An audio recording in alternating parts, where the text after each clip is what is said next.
Yeah, absolutely. Joined by Charles Davis, who is emceeing this event tonight. He has been here before, was here with us a couple of years ago. Mother Nature did not cooperate for an in-person ceremony last season, so last minute it became virtual. Great to have you back in Mississippi to, I think, celebrate college football in the Magnolia State tonight. Agreed. I think that's a perfect way of putting it. And thank you for having me. It truly is an honor to be a part of this. And I think I told you last time we were here, growing up in New York State, if you did any reading on the New York Giants, the Jets, the professional teams in the area, you knew the name Charlie Conerly. And I was, I'm one of those, if I say I'm a historian of the game, that sounds really pretentious. Let's just say that I've always loved to read about the game. I've always loved finding out about the history of the game. And I knew who Charlie Conerly was. So when they called me and asked me if I would like to do this, I leapt at the opportunity. Yeah. Plus, I have such great Mississippi ties with people that I know. I was like, you darn right I'm going to do that.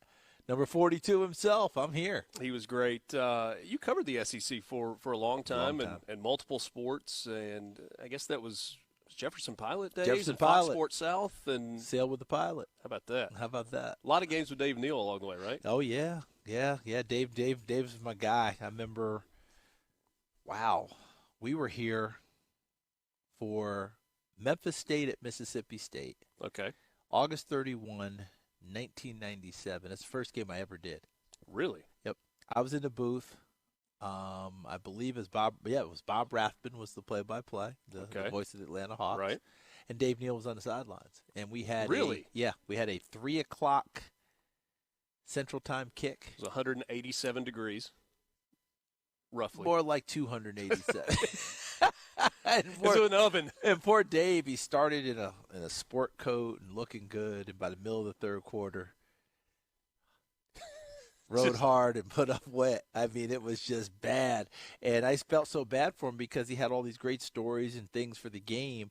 But the game was so hot that everyone was cramping, going down. Yeah. So everything became an injury report. So he never really got to do the good stuff. And this is the first game I ever did. So God knows what I said, all right? God knows what was It must have been the worst game ever done except for Bob and Dave. They knew what they were doing. But I was the rookie. And that was when poor Kiefer McGee had passed away that summer in the swimming pool accident. And they kicked the field goal with like 3 seconds left. Mississippi State did to win the ball game. Jackie Sherrill was the head coach. Right. Remember how Coach Sherrill used to dress for the games? He'd have the coat and tie on like Coach Bryant did. Would he occasionally go short sleeve shirt? Well, after halftime, he came out in the polo shirt. Okay. It was just he was a wet, sopping mess. But they ended up winning games. First game I ever did, and couldn't leave the Golden Triangle, right? Because it was 3 o'clock kickoff. Sure. There's no flights going out, so stayed the night. And that was the night Princess Di got into her car accident. And I was up all night with CNN. At first, it kind of didn't sound bad. She's conscious. She's speaking. Goodness. And as the night went on, so that's how I remember my first game ever. How about that? I was in 11th grade, and Ole Miss had a home football game that Saturday also, and I remember that night very much. Those are the nights that we do remember. And it's, kind of stick with you forever. And then there are nights that you also never forget where you were when you saw something on the field, right? There's some of those nights as well. It's not just historical events. What's one of those for you? You have had, Charles, a career that is decorated, and you've been fortunate to see great things in college athletics and in professional athletics and all over the place. What's one of those things for you that just stands out that you'll never forget being there? As a sideline reporter, Alabama at Ole Miss. Okay. I think it was the 9/11 year. Okay. And I can't remember if that game was supposed to have been played earlier and got moved, because you remember we had all that movement and all that. Right. But anyway, Alabama, Ole Miss, Alabama comes in. I think it was Dennis Franchione. And Tyler Watts was the quarterback, tough, hard-nosed quarterback. And they're leading for most of the game, and Eli Manning did his thing with the magic down the stretch. 2001 game. Was that towards – hey, Dad, you'll remember that. Ole Miss, Alabama, 2001. Was that towards Sanford where he kind of ran the little wheel route down the sideline? Yep. There we go. And Eli did his thing as usual. Facial expression never changed. And then I read Ernie Accorsi's book, the general manager of the Giants. Right. And read his book and he had in there his notes from following Eli during the year, and that game was one of the games that he was there and taking notes on and knew he had to have Eli. He wanted Eli Manning. So that was one where I was just working sidelines on it and got to see it. Boise State, Oklahoma from the booth, the BCS game with Boise State doing all their magic down the stretch. Statue of Liberty play.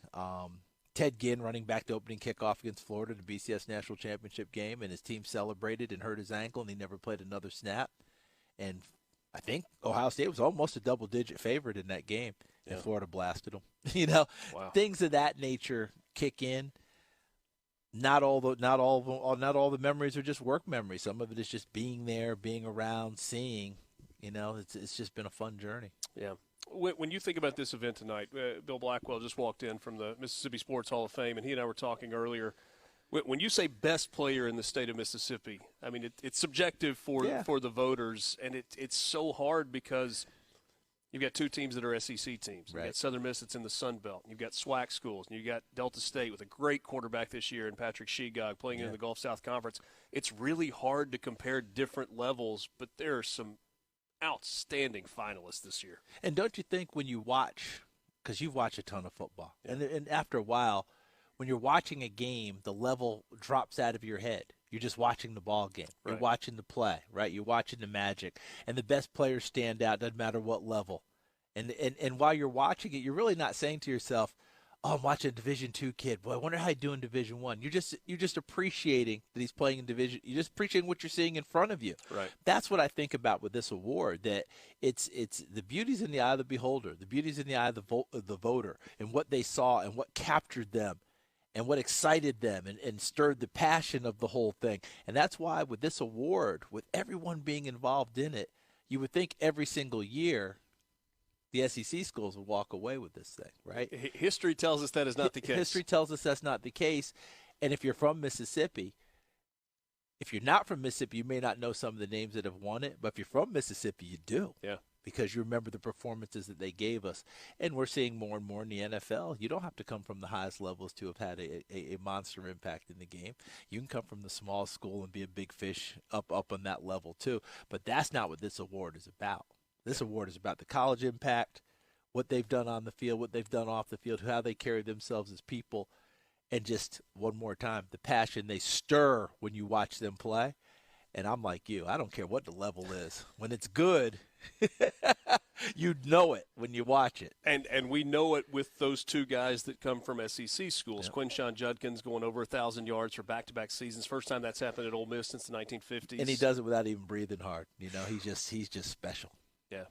And I think we were reminded down the stretch. He didn't get off to the fastest start this season, but down the stretch when it mattered. Oh. I mean, that game against Mississippi State on Thanksgiving night, there were some grown man runs that were in there. Big time, right? Yeah.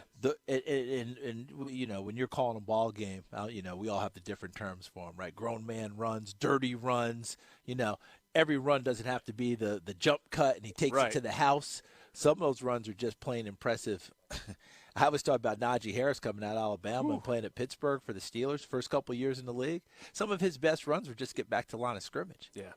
Yeah, it's incredible.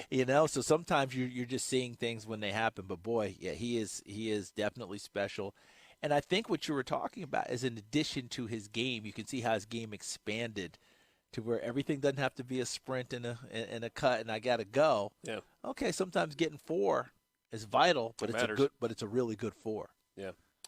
And then on the other side of the ball for Mississippi State, Buki Watson, he just went 21 tackles in back-to-back games against two in-state rival teams, against Southern Miss and against Ole Miss in his last two games as a Bulldog. And isn't it interesting that happened not long after Dick Butkus passed? Yeah. It's almost like Dick Butkus passed and everyone who was a linebacker of that ilk kind of absorbed his spirit and went to work. And Buki went to work. And I'll mention Frank Gore Jr. as well from Southern Miss, who has had such an unbelievable career. The performance that he gave us in their bowl game a year ago, going well over 200 yards to close it out. And, we knew the bloodline was great. Yeah. And he's been so important to Southern Miss. This is funny because you asked me before what I've seen, all right? I was doing high school games. Okay. We all did, right? If we were trying to make it, that's right. Did high school game. On the radio. I saw his dad fumble 3 times in the first quarter, lost all 3 in high school, and finished the night over 300 yards on the ground. Talking about high school games, Jim Richmond was with us earlier. C-Spire did the Bright Lights games. We did high school football games. We would have a Fox production truck come in. I mean, it was an NFL caliber broadcast. Not with the talent, but with the production. Don't sell yourself short. Saw T.J. Yeldon go for over 300 yards. Daphne versus Fairhope. Opening night. It was unbelievable. Okay, real quick question for you, because you've done it at really high levels. Wasn't that fun? It was a lot of fun. Right? Wasn't that fun? This conversation the preparation was fun and doing too. it. Wasn't that a blast? Because you had to work harder to get the information, to learn who the kids were. But, boy, you got invested, didn't you? I love doing those high school games. Charles Davis.